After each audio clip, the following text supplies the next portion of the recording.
جب آپ اندھیروں میں چھپے راز سمجھنے نکلتے ہیں تو یا تو روشنی ملتی ہے یا ایک ایسی چیخ جو زندگی بھر یاد رہتی ہے۔ یہ کہانی ہے ایک ایسی قبرستان کی جس سے ہر جمعرات کو چیخوں کی آوازیں آتی تھی۔ اس کہانی میں آگے کیا ہوتا ہے، آئیے دیکھتے ہیں۔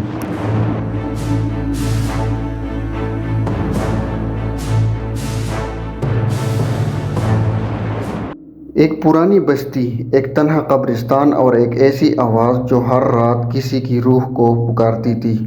یہ کہانی ہے ایک خاموش قبرستان کی اور ایک نوجوان کی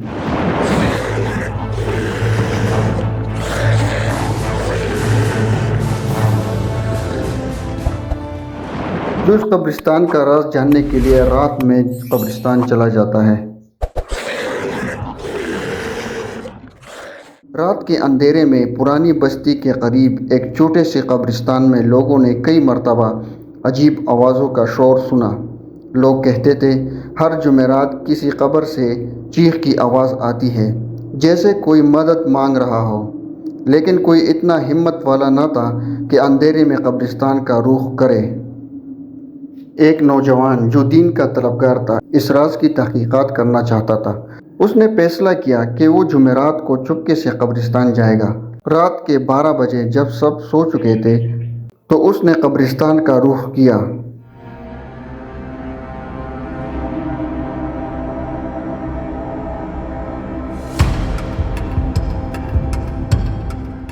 جب وہ اندر گیا، ہوا میں ٹھنڈک تھی، ہر طرف خاموشی تھی، لیکن پھر ایک قبر کے پاس سے آواز آئی، کیا کوئی ہے؟ مدد کرو۔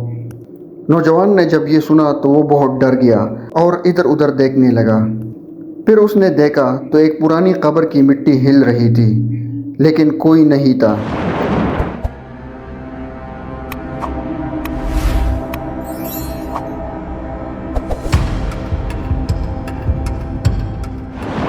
اس نے فوراً قرآن کھولا اور قرآن کی تلاوت شروع کی۔ جیسے ہی اس نے سورہ یاسین پڑھنا شروع کیا، آواز بند ہو گئی اور ہوا رک گئی۔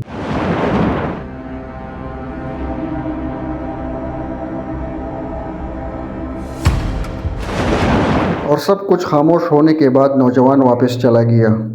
اگلے دن نوجوان نے مسجد کے بزرگ امام صاحب سے مشورہ کیا۔ امام صاحب نے کہا، اکثر ایسے مقامات پر کسی انسان کی روح تکلیف میں ہوتی ہے۔ ہو سکتا ہے اس کی قبر میں ظلم یا گناہوں کی وجہ سے عذاب ہو رہا ہو۔ حمزہ نے قبر کا ریکارڈ ڈھونڈا۔